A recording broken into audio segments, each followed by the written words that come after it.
दोस्तों 2022 लगते ही सभी राशियों में उलटफेर होने जा रहा है। जैसे कि आप जानते हैं कि 2022 लगते ही मकर में सूर्य के आने के बाद बुध ने शुरू कर दी उल्टी चाल। 5 राशियों के जातक बरते विशेष सावधानी। मकर राशि में आज 2 ग्रह का गोचर हुआ है। सूर्य के मकर राशि में प्रवेश करने के 2 घंटे बाद ही बुध ने भी इस राशि में अपनी उल्टी चाल शुरू कर दी है। शनिदेव पहले से ही अपनी राशि में मौजूद है। ज्योतिषों के अनुसार बुध की मकर राशि में वक्रीय चाल का सभी 12 राशियों पर प्रभाव पड़ेगा।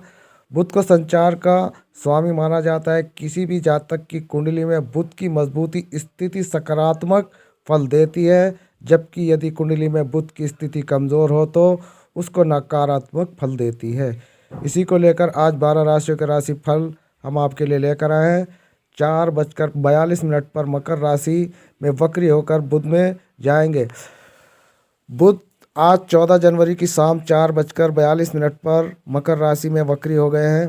बुध की ये स्थिति अगले महीने 4 फरवरी और सुबह 9:16 तक रहेगी। आमतौर पर बुध की चाल जब भी वक्री होती है, जब इसके प्रभावी भी मार्गी चाल की तुलना में उल्टे हो जाते हैं। मकर राशि में बुध की उल्टी चाल जातकों की निजी पेशेवर जीवन और असंतुलित करती है।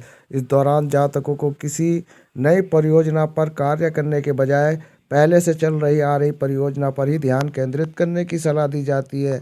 इसके साथ ही बुध की उल्टी चाल परिवार रिश्तों को भी प्रभावित करती है। आइए बताते हैं कि वक्री बुध किस तरह से सभी 12 राशियों को प्रभावित करेगा, किसके लिए बुध की चाल शुभ रहेगी और किसको सावधानी बरतने की सलाह दी गई है। सबसे पहले मेष राशि की बात करते हैं। इसकी अवधि में अपने कैरियर को लेकर पुरानी नीति पर ही कार्य करना जारी रखें। बुध के वक्री अवधि में शेष राशि के जातक अपनी निजी व पेशेवर जिंदगी में गलतफहमी दूर करने की कोशिश करें। अब बात कर लेते हैं वृषभ राशि की। इस अवधि में वृषभ राशि के जातकों का झुकाव अध्यात्म की तरफ जा सकता है। पूर्व में विदेशी स्रोत से मिले किसी भी अवसर को पुनर्विचार करने के लिए यह अवधि वृषभ जातकों के लिए अनुकूल रह सकती है। मिथुन की बात करें तो इस अवधि में मिथुन राशि के जातकों की राशि शारीरिक सुख तो देगी और वृद्धि की भी संभावना है। हालांकि दूसरी तरफ इस अवधि में आपको योजना बनाने में परेशानी का सामना करना पड़ सकता है। किसी वजह से आप इस दौरान मानसिक दबाव महसूस कर रहे हैं, तो अब उस दबाव के चलते अपने काम को सही से करें।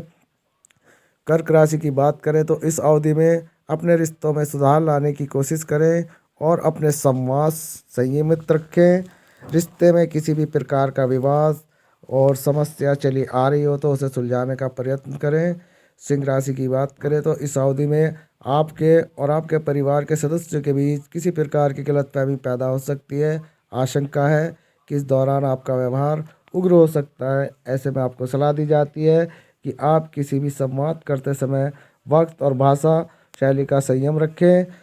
कन्या राशि की बात करें तो दोस्तों इस अवधि में आपको और आपके जीवन साथी या साझेदार के बीच किसी प्रकार की गलतफहमी पैदा हो सकती है या फिर संबंध की स्थिति रखने में किसी प्रकार की समस्या का सामना करना पड़ सकता है। ऐसे में आपको सलाह दी जाती है कि इस अवधि में आप अपने रिश्तों को मजबूत करने का ध्यान केंद्रित करें। और तुला राशि की बात करें तो इस दौरान आप घर की किसी भी प्रकार की निर्माण या मरम्मत का कार्य करें। अपने घर के निर्माण की अंतिम रूप देने से पहले उचित शोध करने की सलाह दी जाती है। इस बात की भी आशंका है कि इस अवधि में आप घरेलू सामान की खरीदारी में फिजूल खर्ची करते नजर आ सकते हैं। वृश्चिक राशि की बात करें तो इस अवधि में आपकी यात्रा और संचार अप्रत्याशित रूप से प्रभावित कर सकती है और इसकी वजह से आप अपनी यात्रा को स्थगित भी करना पड़ सकता है। आपको सलाह दी जाती है कि इस अवधि में आप अपनी ज़रूरी कागजातों की एक तौर पर प्रति तैयार कर लें या फिर उसका बैकअप तैयार कर लें। अब बात करते हैं धनु राशि की।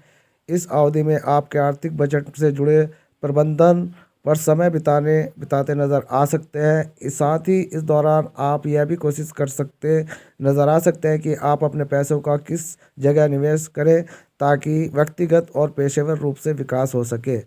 अब बात कर लेते हैं मकर राशि की। इस अवधि में आपके जीवन में महत्वपूर्ण घटनाएं घट सकती है और आप इस दौरान पूर्ण रूप से सभ्य के ऊपर केंद्रित रह सकते हैं। हालांकि इस पूरी प्रक्रिया में किसी भी वजह से विलम्ब होने की आशंका है, जिसकी वजह से आप चिड़चिड़ा या क्रोधित हो सकते हैं।